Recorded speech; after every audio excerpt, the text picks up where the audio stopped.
Je me suis réveillé à 3 heures du matin, alerté par les grésillements de mon babyphone. En vérifiant l'écran, j'ai vu ma belle-mère debout au-dessus du berceau de mon nouveau-né, plongée dans l'obscurité. Elle ne bougeait pas, se contentant de la fixer du regard. J'ai couru vers la chambre du bébé et j'ai allumé la lumière. Elle s'est retournée brusquement, tenant un oreiller entre ses mains. Quand j'ai crié « Qu'est-ce que vous faites ?», elle a calmement répondu « Elle pleure trop. J'allais t'aider à dormir. » J'ai attrapé mon bébé, et elle s'est jetée sur moi, essayant de me la reprendre. Mon mari est apparu dans l'encadrement de la porte, mais au lieu de m'aider, il m'a saisi les bras. Maman veut juste aider.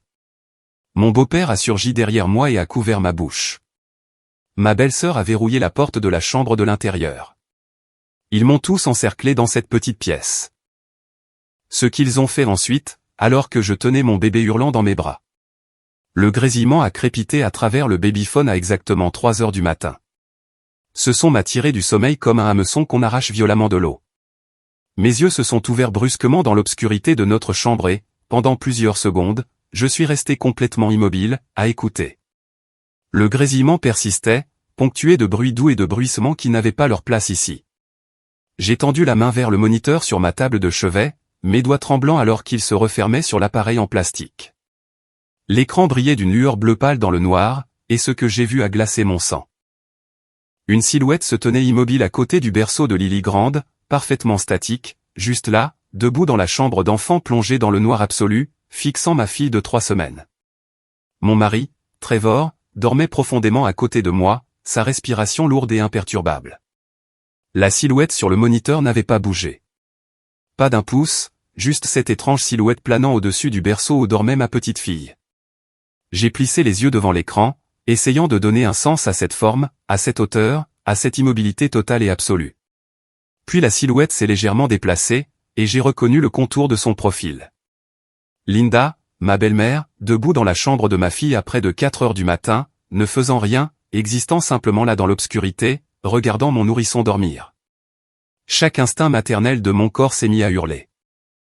J'ai rejeté les couvertures et j'ai bondi du lit, mes pieds nus frappant le parquet avec des bruits sourds et urgents. Le couloir s'étendait devant moi, et j'ai couru. Mon cœur martelait mes côtes si fort que cela en devenait douloureux. Derrière moi, j'ai entendu Trevor remuer, criant quelque chose que je ne pouvais pas comprendre. La porte de la chambre du bébé était légèrement entr'ouverte. J'ai fait irruption à l'intérieur et j'ai claqué ma paume contre l'interrupteur. La clarté a inondé la pièce, crue et révélatrice. Linda a pivoté sur elle-même, et c'est là que j'ai vu ce qu'elle tenait dans ses mains, un oreiller. L'un des coussins décoratifs du fauteuil à bascule. Elle le tenait à hauteur de poitrine, positionné exactement comme quelqu'un le ferait s'il était sur le point de l'appuyer sur quelque chose, ou sur quelqu'un. Le temps s'est fracturé en moments nets et cristallins. Lily a remué dans son berceau, émettant ces petits miaulements qui précédaient ses pleurs de réveil. Le visage de Linda restait étrangement calme, presque serein. Ses cheveux pendaient librement autour de ses épaules au lieu d'être dans son chignon désordonné habituel.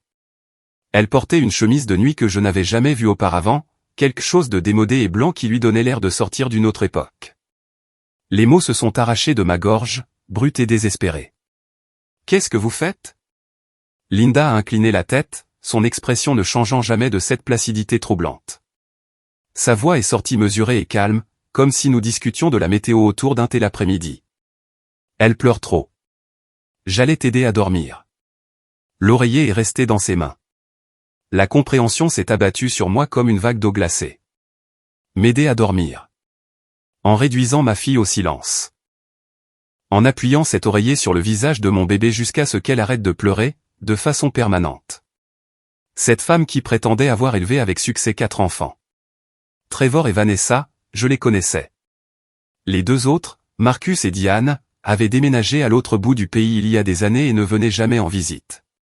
Maintenant, je me demandais s'ils n'avaient pas fui ce même contrôle étouffant. Je me suis précipité en avant et j'ai soulevé Lily de son berceau, la serrant contre ma poitrine. Elle commençait à pleurer sérieusement maintenant, son petit corps chaud, solide et vivant contre le mien. Linda a bougé avec une vitesse choquante. Ses mains se sont tendues vers le bébé, ses doigts agrippant la couverture de Lily, essayant de l'arracher de mes bras. « Donne-la-moi » a dit Linda, toujours avec cette voix horriblement calme. « Tu es trop jeune pour comprendre. J'ai élevé 4 enfants. Je sais quoi faire. Je me suis détourné, protégeant Lily de tout mon corps. Éloignez-vous de nous. Des pas ont tonné dans le couloir. Trevor est apparu dans l'encadrement de la porte, le visage marqué par le sommeil et la confusion. Le soulagement m'a envahi. Dieu merci, mon mari. Il allait faire cesser tout cela. Il allait nous protéger. Trevor, ta mère se tenait au-dessus de Lily avec un oreiller. Elle a dit qu'elle allait m'aider à dormir en empêchant le bébé de pleurer. Les mots trébuchaient dans une précipitation frénétique. Les yeux de Trevor sont passés de moi à sa mère, puis sont revenus vers moi. Il est entré dans la pièce, et je m'attendais à ce qu'il s'interpose entre Linda et nous pour exiger des réponses, pour appeler la police. Au lieu de cela, il s'est déplacé derrière moi. Ses mains se sont refermées sur le haut de mes bras, fermes et contraignantes. « Calme-toi », a-t-il dit près de mon oreille. « Maman veut juste aider. Tu as été tellement stressé ces derniers temps. La trahison m'a frappé plus fort qu'aucun coup physique n'aurait pu le faire. Mon propre mari, l'homme qui avait promis de m'aimer et de me protéger. Il me retenait, me maintenait sur place pendant que sa mère se tenait là avec cet oreiller, ce terrible regard entendu dans les yeux. D'autres pas, plus lourds. Gérald, mon beau-père, a rempli l'encadrement de la porte de sa corpulence imposante. Il portait un pyjama et une expression de détermination sinistre. Sans un mot, il s'est placé derrière moi, à l'opposé de Trevor. Sa large main a couvert ma bouche avant que je puisse crier. La pression était ferme mais pas douloureuse, juste totalement silencieuse. Lily hurlait contre ma poitrine, ses cris étouffés par mon corps pressé contre elle. J'ai essayé de me débattre pour me libérer, mais l'étreinte de Trevor s'est resserrée. Une 4e personne est entrée dans la chambre. Vanessa, la sœur de Trevor. Elle a fermé la porte derrière elle avec un léger clic, puis a enclenché le verrou. Le bruit de ce peigne glissant dans son logement a résonné comme un clou qu'on enfonce dans un cercueil. Ils m'ont tous les 4 encerclés dans cette petite pièce décorée de joyeux canards jaunes et de lettres de l'alphabet. Linda se tenait directement devant moi, tenant toujours cet oreiller. Trevor maintenait sa prise sur mes bras. La main de Gérald restait fermement sur ma bouche. Vanessa s'est positionnée près du berceau, bloquant toute voie de sortie. Linda a parlé la première, sa voix prenant un ton de leçon. Nous devons avoir une conversation sur ce qui est le mieux pour tout le monde. Tu rends les choses si difficiles, en refusant notre aide, en insistant pour tout faire à ta manière. Vanessa est intervenue, son ton presque sympathique. Tout ce truc de parentage proximal n'est pas sain. Les bébés doivent apprendre à s'apaiser seuls. Maman sait ce qu'elle fait. Elle nous a tous élevés, et nous avons bien tourné. Le souffle de Trevor était chaud contre mon cou. Nous sommes une famille. Les familles prennent les décisions ensemble. Tu ne peux pas simplement nous exclure. L'autre main de Gérald est venue se poser sur mon épaule, lourde comme une ancre. La pression de sa paume sur ma bouche n'a jamais faibli.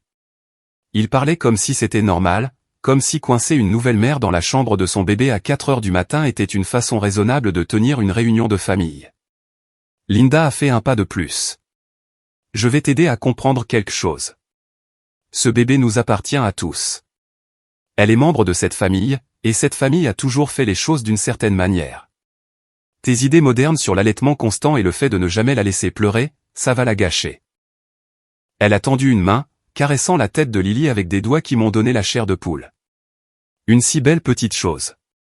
Ce serait dommage qu'il arrive quelque chose parce que tu étais trop têtu pour accepter de l'aide. Les bébés sont si fragiles. Les accidents arrivent tout le temps. La menace a flotté dans l'air comme de la fumée. Cristalline, bien que jamais énoncée directement. Accepter leur intervention. Les laisser prendre le contrôle des soins de ma fille. Ou sinon, les accidents arrivent. Les oreillers peuvent étouffer.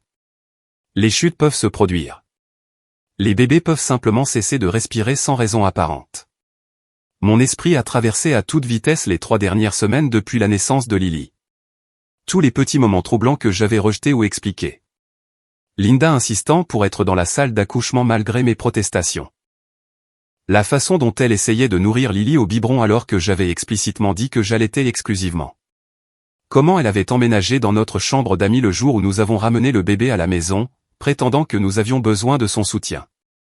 Les fois où je me réveillais pour la trouver dans la chambre du bébé à des heures étranges, toujours avec une excuse prête. Trevor avait défendu chaque intrusion. Elle est juste excitée d'être grand-mère. Donne-lui une chance. Elle a de bonnes intentions. Tu es trop sensible. Chaque fois, j'avais ravalé mon malaise, remis en question mes instincts, essayé d'être la belle-fille arrangeante. Mais ce soir, toute prétention avait volé en éclats. Cette famille fonctionnait sur le contrôle, pas sur l'amour. Ils voyaient ma fille comme une propriété à gérer selon leurs règles. Et mon mari était complice. Pire que complice, il était un participant actif dans la dynamique tordue qui régissait cette famille depuis des générations. Lily continuait de hurler contre ma poitrine. Tant mieux. Ces cris pourraient réveiller les voisins, pourraient amener de l'aide, mais nous vivions dans une maison isolée avec le voisin le plus proche à 100 mètres. Personne n'entendrait. Personne ne viendrait. L'expression de Linda a changé pour quelque chose de presque compatissant. Tu peux rendre cela facile ou difficile. Nous ne partons pas. C'est notre maison après tout. Le nom de Trevor est sur l'acte de propriété, pas le tien. Nous avons acheté cet endroit pour vous deux comme cadeau de mariage. Tout ce que tu as vient de notre générosité. Les mots ont atterri comme des coups physiques. La maison, la voiture que Trevor m'avait offerte après notre mariage. Les meubles, tout cela acheté avec l'argent de l'entreprise immobilière prospère de sa famille. J'avais été reconnaissante, touchée par leur générosité. Maintenant, je voyais cela pour ce que c'était vraiment, le contrôle par l'emprise financière. Vanessa a repris la parole. Quand j'ai eu Preston, maman m'a aidé à comprendre comment les choses devaient être. C'était dur au début, mais maintenant je vois qu'elle avait raison. Preston est un enfant si bien élevé parce que nous avons établi des limites appropriées dès le début. Je me suis souvenu de Preston, le neveu de 4 ans de Trevor, un petit garçon calme et soumis qui parlait à peine et tressaillait au bruit fort. Je pensais qu'il était naturellement timide. Maintenant, je me demandais quel genre d'établissement de limites appropriées avait créé ce silence craintif. La main de Gérald a appuyé plus fort contre ma bouche, coupant le son que je commençais à émettre. Linda s'est penchée assez près pour que je puisse sentir son parfum, quelque chose de floral et d'écœurant. Voici ce qui va se passer. Tu vas être une bonne mère et nous laisser te guider. Les bébés ont besoin de routine. Ils ont besoin de discipline. À partir de ce soir, Lily dormira seule dans son berceau. Fini ces bêtises ridicules de cododo. Elle mangera à heure fixe, pas quand elle l'exige. Et quand elle pleurera, elle apprendra que pleurer ne lui donne pas tout ce qu'elle veut. Chaque mot était un couteau. Il décrivait exactement le genre de parentalité dure et dépassée que j'avais juré de ne jamais infliger à mon enfant. Laisser les nourrissons pleurer jusqu'à ce qu'ils soient malades. Des horaires d'alimentation rigides qui ignoraient les signes de faim. L'isolement dans le noir. Le genre de traitement qui engendrait l'anxiété et brisait l'attachement. Linda a continué, sa voix prenant un ton plus dur. Si tu nous combats, si tu essaies de partir, si tu contactes qui que ce soit à propos de cette conversation, il y aura des conséquences. Nous avons des ressources. Des avocats, des médecins qui témoigneront que tu souffres de psychose postpartum. Trevor obtiendra la garde complète et tu auras de la chance d'avoir des visites surveillées 1 fois par mois. Elle a laissé ses mots s'imprégner, observant mon visage. Ou alors, nous pouvons tous travailler ensemble en tant que famille. Tu peux avoir une vie confortable sans manquer de rien. Lily grandira dans un foyer stable avec des parents qui l'aiment. Tout ce que tu as à faire, c'est nous faire confiance et suivre nos conseils. C'est vraiment très simple. Le silence est tombé sur la chambre, à l'exception des pleurs diminuants de Lily. Elle s'épuisait, ses hurlements devenant des sanglots octants. J'ai senti l'étreinte de Trevor se desserrer légèrement, comme s'il croyait que le message avait été reçu. La main de Gérald est restée sur ma bouche, mais la pression s'est relâchée d'une fraction. Ce qu'il ne savait pas, c'est que j'avais tout enregistré. Il y a 3 nuits, j'avais trouvé Linda debout dans la chambre du bébé à minuit sans aucune explication. Quelque chose dans son comportement m'avait terrifié. Depuis lors, je gardais mon téléphone dans la poche de mon peignoir avec une application d'enregistrement activée par la voix qui fonctionnait chaque fois que je dormais. L'application avait tout capturé depuis le moment où le grésillement m'avait réveillé. La déclaration glaçante de Linda sur le fait de m'aider à dormir. La contention, les menaces, chaque mot préservé avec une clarté numérique. Mais un enregistrement ne m'aiderait pas ce soir. pas coincé dans cette pièce avec 4 personnes qui n'avaient clairement aucun problème à me retenir par la force. Je devais survivre à cette rencontre, protéger ma fille, et trouver un moyen de sortir. Alors, j'ai fait ce que j'avais appris à faire en grandissant en famille d'accueil avant mon adoption, je suis devenu très immobile. J'ai laissé mon corps se relâcher dans l'étreinte de Trevor. J'ai arrêté d'essayer de parler contre la paume de Gérald. Linda a souri, interprétant apparemment ma reddition comme une acceptation. Bien. Je savais que tu étais une fille intelligente. Gérald, tu peux la lâcher. La main s'est levée de ma bouche. Trevor a relâché mes bras. Je suis resté là, serrant Lily, qui s'était finalement calmée en de doux gémissements. Linda a tendu la main à nouveau, cette fois avec les 2 mains étendues. Maintenant, donne-moi le bébé. Elle doit retourner dans son berceau et apprendre à dormir correctement. J'ai regardé mon mari, l'homme que j'avais épousé il y a 18 mois lors d'une cérémonie que sa mère avait planifiée dans les moindres détails. L'homme qui m'avait demandé en mariage avec la bague de sa grand-mère, choisie par Linda. L'homme qui avait suggéré que nous vivions dans la maison achetée par ses parents, que je travaille pour l'entreprise de son père, que je passe chaque fête avec sa famille. L'homme qui venait de me tenir captive pendant que sa mère menaçait mon enfant. D'accord, ai-je chuchoté. Vous avez raison. J'ai été têtu. J'aurais dû écouter. Le soulagement a envahi le visage de Trevor. Vanessa a hoché la tête avec approbation. Gérald a reculé, sa posture se relaxant. Le sourire de Linda s'est élargi. Ils me croyaient tous.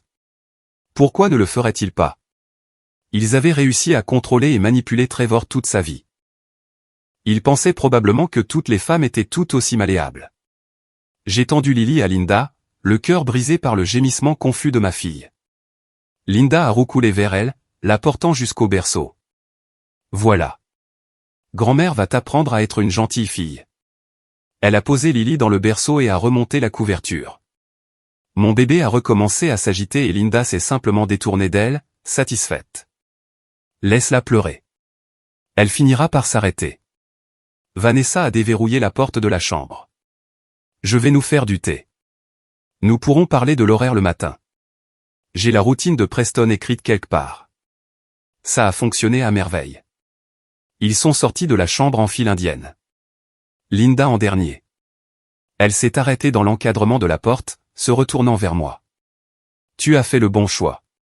La famille est tout. Ne l'oublie jamais. Puis elle est partie, tirant la porte derrière elle.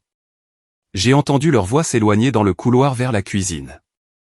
Normal, décontracté, comme si rien d'extraordinaire ne venait de se produire. J'ai attendu environ 1 minute et demie, écoutant leur voix s'estomper.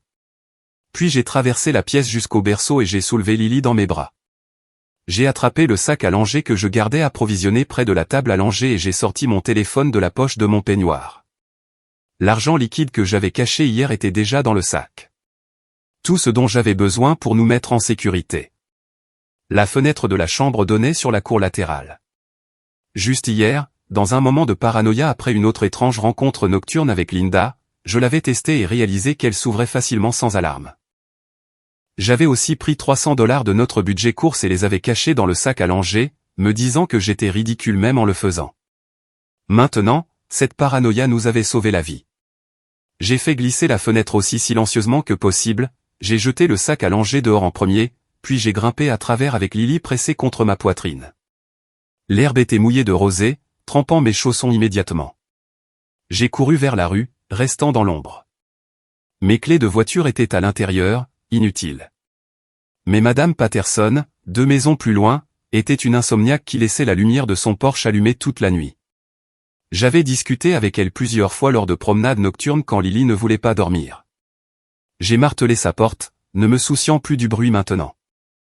Elle a répondu en peignoir, les yeux écarquillés à ma vue, pieds nus en pyjama avec un nouveau-né qui pleurait. Appelez le 911, ai-je haleté. S'il vous plaît. Ils ont essayé de faire du mal à mon bébé. Madame Patterson n'a pas hésité. Elle m'a tiré à l'intérieur et a attrapé son téléphone. En quelques minutes, j'ai entendu les sirènes. Les voitures de police se sont arrêtées devant ma maison juste au moment où les lumières commençaient à s'allumer à l'intérieur. Par la fenêtre de Madame Patterson, j'ai regardé Trevor émerger sur le porche avant, ses parents et sa sœur derrière lui. 2 officiers se sont approchés de la maison tandis qu'un troisième venait à la porte de Madame Patterson. L'agent Martinez était jeune, peut-être vers la fin de la vingtaine, avec des yeux gentils qui se sont immédiatement concentrés sur Lily dans mes bras. Elle s'est présentée et a demandé si nous avions besoin de soins médicaux. J'ai secoué la tête, bien que mes mains tremblent encore tellement que je pouvais à peine tenir mon téléphone. Madame Patterson a apporté des couvertures et en a enveloppé une autour de mes épaules. La femme plus âgée a gardé sa main sur mon bras, une présence stable qui m'a permis de garder les pieds sur terre alors que tout semblait hors de contrôle. Lily s'était enfin calmée, épuisée d'avoir pleuré, son petit corps chaud et confiant contre ma poitrine. Elle n'avait aucune idée à quel point nous étions passés près de l'indicible. L'agent Martinez s'est assise en face de moi, son carnet ouvert. Prenez votre temps. Commencez par le début et dites-moi tout ce qui s'est passé ce soir. Sa voix était calme, professionnelle, mais j'ai saisi la lueur d'inquiétude dans son expression quand j'ai décrit mon réveil dû au grésillement du babyphone. Les mots sont sortis précipitamment au début, se bousculant les uns les autres. La silhouette immobile au-dessus du berceau. Linda avec un oreiller. Sa déclaration horrifiante sur le fait de m'aider à dormir. Trevor me retenant au lieu de nous protéger. Gérald couvrant ma bouche. Vanessa verrouillant la porte.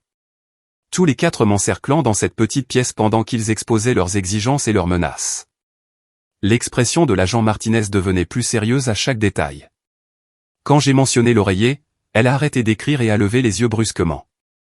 Votre belle-mère tenait un oreiller au-dessus du berceau quand vous êtes entré dans la chambre? J'ai hoché la tête, et elle a pris une note en soulignant lourdement. Puis je me suis souvenu de l'enregistrement. Mes mains tremblaient alors que je sortais mon téléphone. J'ai l'audio de tout ce qu'ils ont dit. Tout ce qu'ils ont fait. Ça a enregistré toute la nuit. L'agent Martinez a pris mon téléphone avec précaution, comme s'il était fait de verre. Elle a appuyé sur lecture, et la voix de Linda a rempli le salon de Madame Patterson. Ce ton étrangement calme expliquant comment elle avait été sur le point de m'aider à dormir en arrêtant les pleurs du bébé. La qualité audio était étonnamment claire. On pouvait entendre les cris de Lily en arrière-plan, ma respiration paniquée, la voix de Trevor me disant de me calmer, que sa mère voulait juste aider. L'enregistrement a continué pendant toute la confrontation. Les menaces de Linda concernant les avocats et les batailles pour la garde, son accusation selon laquelle je serais déclaré mentalement instable, Gérald et Trevor me retenant pendant qu'elle détaillait exactement comment ils prévoyaient de prendre le contrôle de l'éducation de Lily. Les contributions de Vanessa sur les limites appropriées et les horaires rigides, chaque mot accablant préservé avec une clarté numérique. Madame Patterson a halté audiblem quand la voix de Linda a décrit que les bébés avaient besoin d'apprendre que pleurer ne leur donnait pas ce qu'ils voulaient. La mâchoire de l'agent Martinez s'est crispée. L'enregistrement a duré 25 minutes au total, capturant toute la confrontation du début à la fin. Elle a écouté les 15 premières minutes avant de l'arrêter. Je dois appeler mon superviseur. Cela dépasse le cadre d'une simple dispute domestique. D'autres policiers sont arrivés dans les 20 minutes. Une inspectrice nommée Sarah Chen, une femme dans la quarantaine aux cheveux gris acier tirés en un chignon serré. Elle a écouté l'enregistrement entier 2 fois, prenant des notes détaillées. Ses questions étaient précises et complètes. Depuis combien de temps Linda restait-elle avec nous? Y avait-il eu d'autres incidents? Avais-je des inquiétudes antérieures concernant le comportement de la famille envers Lily? Je lui ai tout dit. Comment Linda avait insisté pour être dans la salle d'accouchement malgré mon refus explicite, prétendant qu'elle en avait le droit en tant que grand-mère du bébé. Comment elle avait emménagé dans notre chambre d'amis le jour où nous avons ramené Lily à la maison sans demander, annonçant simplement qu'elle resterait pour aider. La façon dont elle avait essayé de donner du lait maternisé à mon bébé exclusivement à l'été pendant que j'étais sous la douche. Comment elle rejetait chaque choix parental que je faisais comme une absurdité moderne qui gâterait l'enfant. L'expression de l'inspectrice Chen est restée neutre, mais quelque chose dans ses yeux a changé quand j'ai décrit la défense constante de Trevor envers le comportement de sa mère. Et votre mari n'a jamais soutenu vos inquiétudes concernant l'implication de sa famille. J'ai secoué la tête. Il m'avait toujours fait sentir que j'étais déraisonnable, hypersensible, ingrate pour leur aide. Par la fenêtre, je pouvais voir plus d'activité à la maison. Des officiers parlaient à Trevor sur la pelouse avant. Il gesticulait avec emphase, inventant probablement une histoire sur sa femme hystérique qui avait surréagi à la tentative innocente de sa mère d'aider avec le bébé. Linda se tenait à côté de lui, cette même expression sereine sur son visage. Gérald et Vanessa séjournaient dans les chambres d'amis depuis la semaine dernière, soi-disant pour aider avec le bébé, bien que je comprenne maintenant qu'il s'agissait de maintenir le contrôle. Gérald avait les bras croisés, projetant une image de confusion raisonnable. Vanessa était au téléphone, appelant probablement leur avocat. L'inspectrice Chen a passé un appel, parlant à voix basse, ce que je ne pouvais pas tout à fait entendre. Quand elle a raccroché, elle s'est tournée vers moi avec une expression grave. « Nous allons devoir prendre votre téléphone comme preuve, mais d'abord, je vais demander à notre équipe technique de faire plusieurs copies de cet enregistrement. Sur la base de ce que j'ai entendu dans votre déclaration, nous avons des motifs raisonnables pour procéder à des arrestations. Cependant, je dois vous faire comprendre ce qui va suivre. Cela entraînera probablement des poursuites pénales. Votre mari et sa famille seront placés en garde à vue ce soir. Êtes-vous prête pour cela? Étais-je prête? Il y a 3 heures, je dormais à côté de l'homme que j'avais épousé, croyant avoir un avenir avec lui. Maintenant, j'étais assise dans la maison d'une voisine, mon bébé dans les bras, sur le point de déclencher des événements qui détruiraient complètement cet avenir. Mais quel avenir y avait-il vraiment eu? Un avenir où je vivais sous le contrôle de Linda, où ma fille était élevée selon des règles rigides conçues pour briser son esprit. Où je devais enregistrer des conversations dans ma propre maison parce que je craignais pour la sécurité de mon enfant. Oui, ai-je dit fermement. Je suis prête. Ils ont menacé ma fille. Ils m'ont retenu. Ils ont clairement fait comprendre que cela n'allait pas s'arrêter. L'inspectrice Chen a hoché la tête et s'est levée. Nous aurons besoin que vous veniez au poste pour faire une déclaration officielle. Y a-t-il quelqu'un qui peut vous y retrouver? De la famille ou une amie? J'ai pensé à mes parents adoptifs, tous deux décédés maintenant. Mes quelques amis s'étaient progressivement éloignés après mon mariage avec Trevor, un schéma que je reconnaissais maintenant comme un isolement orchestré par sa famille. Mais il y avait une personne. Mon amie Jessica, ai-je dit. Nous travaillions ensemble avant mon congé maternité. Elle m'a envoyé des SMS, inquiète parce que j'avais arrêté de répondre.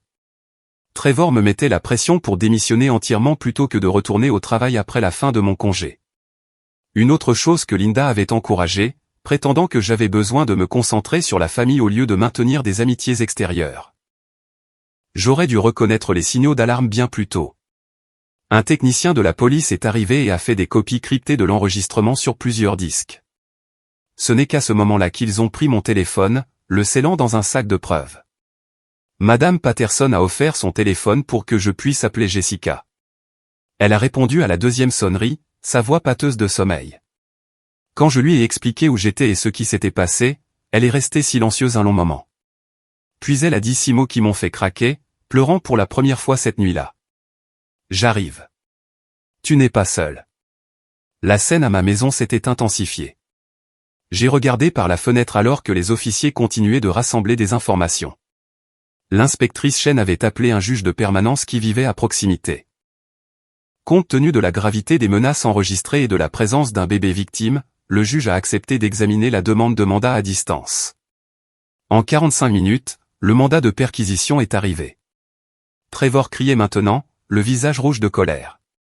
Linda restait calme, mais ses mains s'étaient serrées en poing sur ses côtés. Gérald exigeait de parler à leur avocat. Vanessa était devenue très immobile, ses yeux allant des officiers à ses parents. L'agent Martinez est resté avec moi et Lily pendant que l'inspectrice Chen coordonnait les arrestations. Elle a posé des questions douces sur le bébé, des choses normales qui semblaient surréalistes vu les circonstances. Quel âge avait Lily? Dormait-elle bien? Avait-elle des problèmes de santé? J'ai répondu machinalement, reconnaissante de la distraction par rapport à ce qui se passait de l'autre côté de la rue. Lily s'est réveillée et a commencé à s'agiter. Mes seins étaient douloureusement pleins, et elle avait besoin de manger. L'agent Martinez s'est détourné pour me donner de l'intimité pendant que j'allaitais, bien que Madame Patterson soit restée proche, sa présence réconfortante. La femme plus âgée avait les larmes aux yeux. J'ai toujours pensé qu'ils étaient bizarres, a-t-elle dit doucement. La façon dont ils étaient toujours chez vous. La façon dont la mère de votre mari vous regardait parfois, mais je n'avais jamais imaginé quelque chose comme ça. Moi non plus. C'était la partie terrifiante. Je m'étais marié dans ce que je pensais être une famille unie, peut-être un peu envahissante, mais bien intentionnée. J'avais ignoré les signes de dysfonctionnement parce que je voulais désespérément appartenir à quelque part. Après avoir grandi en famille d'accueil avant d'être adopté à 12 ans, j'avais soif de l'idée d'une grande famille impliquée. Linda avait semblé offrir exactement cela, mais tout n'avait été qu'une façade pour quelque chose de bien plus sombre. Le contrôle déguisé en soin, la manipulation habillée en tradition. Ils avaient vu mon passé comme un avantage. Quelqu'un sans réseau familial fort pour intervenir. Quelqu'un qui pourrait être plus facile à isoler et à dominer. Ils avaient presque réussi. Par la fenêtre, j'ai regardé alors qu'on passait les menottes à Linda. Elle n'a pas résisté, n'a montré aucune émotion au-delà d'une légère irritation. Gérald argumentait bruyamment, citant ses droits et menaçant de procès. Trevor avait l'air stupéfait, comme s'il ne pouvait sincèrement pas comprendre pourquoi aider sa mère à établir des limites appropriées, avec son enfant avait abouti à une arrestation. Vanessa pleurait maintenant, le mascara coulant sur son visage. 4 voitures de police bordaient la rue, leurs lumières clignotant bleu et rouge contre l'obscurité. Les voisins étaient sortis de leur maison, attirés par le tumulte. J'ai reconnu plusieurs visages, des gens que j'avais salués lors de promenades en poussette. Des gens qui pensaient probablement que nous étions une famille normale et heureuse. Maintenant, ils se tenaient là en peignoir et pyjama, témoins de l'effondrement total de la façade. Jessica est arrivée 40 minutes plus tard, faisant irruption par la porte de Madame Patterson avec des yeux fous et des cheveux ébouriffés. Elle avait enfilé un pantalon de survêtement et une veste par-dessus son pyjama et traversé la ville à près de 4 heures du matin. Quand elle m'a vu tenir Lily, elle s'est arrêtée net, son expression s'effondrant. « Oh, ma chérie, est-ce que ça va ?» Je n'allais pas bien. Je n'irais pas bien avant longtemps, mais j'étais vivante, et Lily était en sécurité. Et c'était plus que ce que nous aurions été si j'étais restée silencieuse. Jessica s'est assise à côté de moi et a pris ma main libre, la serrant fort. Elle n'a pas demandé de détails, n'a pas exigé d'explications. Elle s'est simplement assise là, solide et présente, me rappelant que je n'étais pas aussi seul que les tactiques d'isolement de Linda me l'avaient fait croire. L'inspectrice Chen est revenue 1 heure avant l'aube. Les 4 suspects étaient en garde à vue, en cours de traitement et enregistrés pour des accusations préliminaires. Elle avait besoin que je vienne au poste pour faire ma déclaration officielle tant que tout était frais. Jessica a proposé de conduire, et j'ai accepté avec gratitude. Marcher vers sa voiture signifiait passer devant ma maison, voir le ruban de scène de crime qui condamnait maintenant la porte d'entrée.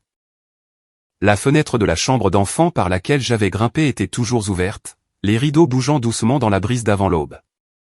Cette fenêtre avait été mon salut. Si j'avais hésité même 30 secondes de plus, si j'avais remis en question mes instincts, si j'avais cru leur promesse que tout irait bien si je coopérais simplement, nous ne nous en serions peut-être jamais sortis.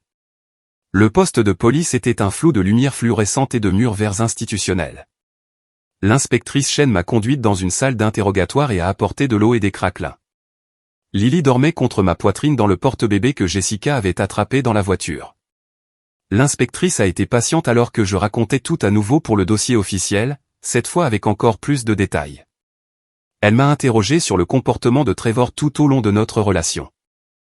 Avait-il déjà été contrôlant, violent ? J'ai repensé au passé, essayant de séparer l'homme que j'avais aimé de la personne qui m'avait retenu, pendant que sa mère menaçait mon enfant. Il ne m'avait jamais frappé, n'avait jamais crié. Mais il avait lentement érodé mon indépendance de manière plus subtile, me mettant la pression pour quitter mon travail et rester à la maison après l'arrivée du bébé plutôt que de revenir de congé maternité, suggérant que nous n'avions pas besoin de comptes bancaires séparés, limitant progressivement le temps avec les amis qui n'étaient pas approuvés par sa famille. L'inspectrice prenait des notes, son expression devenant de plus en plus préoccupée. Elle a posé des questions sur les finances, et j'ai réalisé avec une horreur naissante que je n'avais aucun accès à l'argent au-delà des $300 dans mon sac à langer. Notre compte joint nécessitait les 2 signatures pour les retraits importants. La maison était au nom de Trevor. La voiture que je conduisais était enregistrée au nom de l'entreprise de Gérald. Même mes cartes de crédit étaient liées à des comptes gérés par Trevor. Il se préparait à cela, a dit doucement l'inspectrice Chen. Peut-être pas consciemment, mais ils vous ont positionné dans un lieu de dépendance financière totale. C'est une tactique de contrôle courante. Elle m'a donné une carte pour une avocate spécialisée dans la violence domestique, quelqu'un qui pourrait m'aider à naviguer dans le labyrinthe juridique et financier à venir. L'avocate, une femme nommée Ruth, m'a rencontré au poste 2 heures plus tard. Elle était dans la cinquantaine, avec des yeux bruns chaleureux et un air d'efficacité compétente. Elle a écouté mon histoire sans m'interrompre, puis a commencé à passer des appels. En 1 heure, elle avait organisé un logement d'urgence dans un refuge pour victimes de violences domestiques, m'avait mis en contact avec un avocat pro bono, et m'avait aidé à déposer une demande d'ordonnance de protection d'urgence. Les officiers ont écouté mon histoire. Ils ont écouté l'enregistrement sur mon téléphone. Ils ont entendu la voix de Linda décrivant comment elle avait été sur le point de m'aider à dormir en arrêtant les pleurs du bébé. Ils ont entendu les menaces concernant la garde et les accusations de psychose postpartum. Ils ont entendu Gérald et Trevor me retenir pendant que Linda détaillait ses plans pour ma fille. Ils les ont arrêtés tous les 4. Tentative d'agression, mise en danger d'enfant, séquestration, emprisonnement illégal. Les charges s'accumulaient à mesure que l'inspectrice examinait l'enregistrement plusieurs fois. Trevor continuait d'insister sur le fait qu'il n'avait rien fait de mal, que c'était une affaire de famille. Linda a maintenu son attitude calme jusqu'à ce que les menottes cliquent autour de ses poignets. L'enquête a découvert plus que je n'avais imaginé. Preston avait été retiré de la garde de Vanessa 3 mois plus tôt après que sa crèche a signalé des ecchymoses suspectes. Vanessa m'avait dit que c'était un malentendu, que Preston avait simplement été maladroit. La famille avait fait bloc autour d'elle, insistant sur le fait que les services sociaux avaient réagi de manière excessive.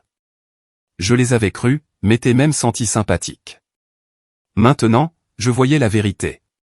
L'entreprise de Gérald avait fait l'objet de multiples plaintes concernant des pratiques coercitives et des manipulations financières. L'ancienne petite amie de Trevor avait déposé une ordonnance de restriction il y a 5 ans, citant le harcèlement de sa famille. La famille lui avait versé une somme substantielle pour garder cela scellé du dossier public, chose que je n'ai apprise qu'après avoir assigné leur dossier financier pendant le divorce. Mon avocate, recommandée par une défenseure des victimes de violences domestiques, était brillante. Elle m'a aidé à demander le divorce et la garde d'urgence dans les 48 heures. L'enregistrement était une preuve accablante. Les droits parentaux de Trevor ont été suspendus dans l'attente d'une évaluation psychologique. La maison, bien qu'étant à son nom, a été déclarée bien matrimonial sujet au partage. Linda a plaidé nolo contendere, ne pas contester, pour la mise en danger d'enfants et la séquestration. Gérald a accepté une négociation de peine. Vanessa a fait face à ses propres charges distinctes liées à Preston. Trevor, désespéré d'éviter le procès, a accepté de renoncer à tous ses droits parentaux en échange de charges réduites. Son avocat lui a conseillé que c'était la meilleure option compte tenu des preuves. Il a purgé 14 mois dans la prison du comté pour séquestration et emprisonnement illégal, libéré plus tôt pour bonne conduite. Au moment où il est sorti, j'avais déjà obtenu la garde complète, et il n'avait aucune qualité juridique pour la contester. Le divorce a été finalisé 18 mois après cette horrible nuit. J'ai obtenu la garde complète, la maison et une partie importante des actifs de Trevor. La juge a été particulièrement émue par l'enregistrement, le qualifiant d'un des exemples les plus troublants de coercition familiale qu'elle ait rencontré en 30 ans sur le banc. Lily a 6 ans maintenant. Elle n'a aucun souvenir de cette nuit ou des gens qui voulaient la plier à leur image de l'obéissance. Elle est brillante et pleine d'esprit, confiante et sûre d'elle. Tout ce que je craignais qu'elle ne soit pas si j'étais restée silencieuse, si j'avais accepté leur contrôle. Je pense parfois à des chronologies alternatives. Et si je n'avais pas commencé à enregistrer? Et si j'avais cru leur promesse qu'ils voulaient seulement aider? Et si j'avais été trop paralysé par la peur pour grimper par cette fenêtre? Mais j'ai enregistré. J'ai reconnu le danger. J'ai fui. Et en faisant cela, j'ai brisé un cycle qui se perpétuait probablement à travers des générations de cette famille. Preston a été placé chez son père après la condamnation de Vanessa. Et d'après ce que j'entends par des connaissances mutuelles, il s'épanouit maintenant. Il parle, rit, est un enfant normal. Linda envoie des lettres, parfois transmises par mon avocat. L'ordonnance de protection interdit le contact direct, mais son avocat a trouvé une faille permettant la communication par le biais de représentants légaux. Elles sont toujours les mêmes, insistant sur le fait qu'elle essayait seulement d'aider, prétendant que j'ai surréagi à une inquiétude normale de grand-mère, m'accusant de détruire la famille. Je ne réponds jamais. Il n'y a rien à dire à quelqu'un qui s'est tenu au-dessus de mon nourrisson endormi avec un oreiller et n'a rien vu de mal dans cette image. Trevor s'est remarié il y a 2 ans avec quelqu'un que sa mère a sélectionné, une union apparemment arrangée alors qu'il était encore incarcéré grâce à leur correspondance épistolaire intensive. J'ai vu l'annonce du mariage dans le journal local. Une partie de moi a eu pitié de sa nouvelle femme, s'est demandé si je devais la prévenir, mais elle avait fait son choix de rejoindre cette famille. Je ne pouvais qu'espérer qu'elle serait plus forte que je ne l'ai presque pas été. Chaque soir, je vérifie la chambre de Lily avant d'aller me coucher. Pas parce que je crains que quelqu'un se tienne au-dessus de son berceau, mais parce que j'ai besoin de la voir en sécurité et entière. Ma fille, que j'ai protégée quand cela comptait le plus. Que j'ai choisie plutôt que le confort, plutôt que l'approbation familiale, plutôt que la vie que j'avais construite avec un homme que je pensais connaître. Les gens demandent parfois comment j'ai eu le courage de fuir cette nuit-là. La vérité, c'est que ce n'était pas du courage. C'était du désespoir. C'était l'instinct maternel l'emportant sur toute autre considération. C'était la certitude absolue que si je restais, quelque chose d'irréversible arriverait à mon enfant. La fenêtre de la chambre actuelle de Lily ne s'ouvre pas. Je m'en suis assuré quand nous avons emménagé dans cet appartement. J'avais vendu la maison 6 mois après la finalisation du divorce, incapable de dormir dans un endroit où une telle horreur s'était produite. L'appartement semblait plus sûr, anonyme, un endroit où le passé ne pourrait pas nous trouver. Pas parce que nous avons besoin d'une voie de sortie, mais parce que je ne veux jamais qu'elle en ait besoin. Elle grandit dans un foyer où la seule voix qui compte concernant ses soins est la mienne. Où l'heure du coucher est faite d'histoires douces et de chansons tendres, pas d'horaires rigides et d'indépendance forcée. Où les pleurs sont accueillis avec réconfort, pas avec punition. Elle m'a demandé récemment pourquoi elle n'avait pas de papa comme les autres enfants. Je lui ai dit la vérité dans des termes qu'elle pouvait comprendre. Certaines personnes ne sont pas capables d'être de bons parents, et c'est triste, mais cela ne signifie pas qu'elle est moins aimée.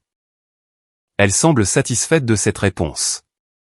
Un jour, quand elle sera plus grande, je lui raconterai toute l'histoire. J'expliquerai comment sa grand-mère s'est tenue dans l'obscurité avec des intentions trop horribles pour être dites à voix haute. Comment son père a choisi la loyauté envers sa famille d'origine plutôt que la protection de sa femme et de son enfant. Comment nous nous sommes échappés et avons construit quelque chose de meilleur à partir des décombres. Mais pour l'instant, elle a 6 ans, elle est innocente et en sécurité. Elle ne sait rien des oreillers pressés sur les berceaux ou des familles qui utilisent l'amour comme une arme. Elle sait seulement que sa mère combattra le monde entier pour la garder protégée. Et c'est suffisant. Le babyphone est toujours sur ma table de chevet. Bien que Lily n'en ait pas eu besoin depuis des années, je le garde là comme un rappel du moment où tout a changé. Du choix entre la soumission et la survie, du grésillement qui m'a tiré du sommeil et m'a plongé dans la pire et la meilleure nuit de ma vie. Parce que si je ne m'étais pas réveillé, si je n'avais pas regardé cet écran, si je n'avais pas couru vers la chambre du bébé quand chaque instinct criait au danger, je ne pense pas que nous serions toutes les deux ici maintenant. Parfois, la différence entre la tragédie et la survie se mesure en secondes. Dans le temps qu'il faut pour se réveiller, pour comprendre, pour agir. Les procédures judiciaires ont traîné pendant des mois. Chaque comparution devant le tribunal a révélé de nouvelles couches au dysfonctionnement qui s'était déguisé en dévouement familial. L'avocat de Trevor a essayé de me dépeindre comme une nouvelle mère instable qui avait mal interprété la serviabilité de sa famille. Cette stratégie s'est effondrée lorsque le procureur a diffusé l'enregistrement en audience publique. On aurait pu entendre une mouche voler alors que la voix de Linda remplissait la salle d'audience, expliquant calmement comment elle avait été sur le point de m'aider à dormir en réduisant au silence mon bébé qui pleurait. Plusieurs jurés ont visiblement reculé d'horreur. La défense a changé de tactique, affirmant que Linda était somnambule, qu'elle ne savait pas ce qu'elle disait. Mais l'enregistrement capturait trop de conscience, trop de manipulations calculées, les menaces concernant les avocats et les batailles pour la garde, l'effort coordonné pour me retenir pendant qu'elle exposait ses exigences. Ce n'était pas de la confusion ou un épisode médical. C'était une intervention familiale qui avait basculé dans le domaine criminel. Lors de l'évaluation de la garde, la psychologue qui a interrogé Trevor a écrit dans son rapport qu'il faisait preuve d'une fusion inquiétante avec sa mère. Il ne pouvait pas articuler une seule décision qu'il avait prise indépendamment de sa famille. Leur maison, son travail, sa voiture, ses loisirs, même sa demande en mariage avaient tous été orchestrés ou approuvés par Linda. La psychologue a conclu qu'il manquait de l'autonomie émotionnelle nécessaire pour prioriser les besoins d'un enfant par rapport aux exigences de sa famille d'origine. Le cas de Vanessa a fourni un contexte supplémentaire. Lorsque les autorités ont enquêté sur le retrait de Preston, elles ont découvert un schéma troublant. Il avait été soumis à des horaires rigides dès la naissance. Nourri toutes les 4 heures sans tenir compte des signes de faim. Laissé à pleurer dans son berceau jusqu'à ce qu'il vomisse, punie pour un comportement normal de tout petit par l'isolement et la restriction alimentaire.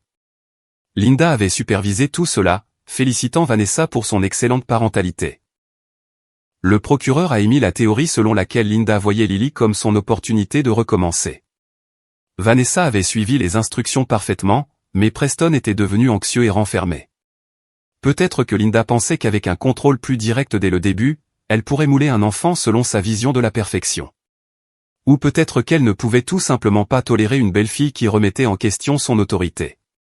Quoi qu'il en soit, elle avait été prête à risquer la vie de ma fille pour établir sa domination. Je me suis réveillé. J'ai compris. J'ai agi.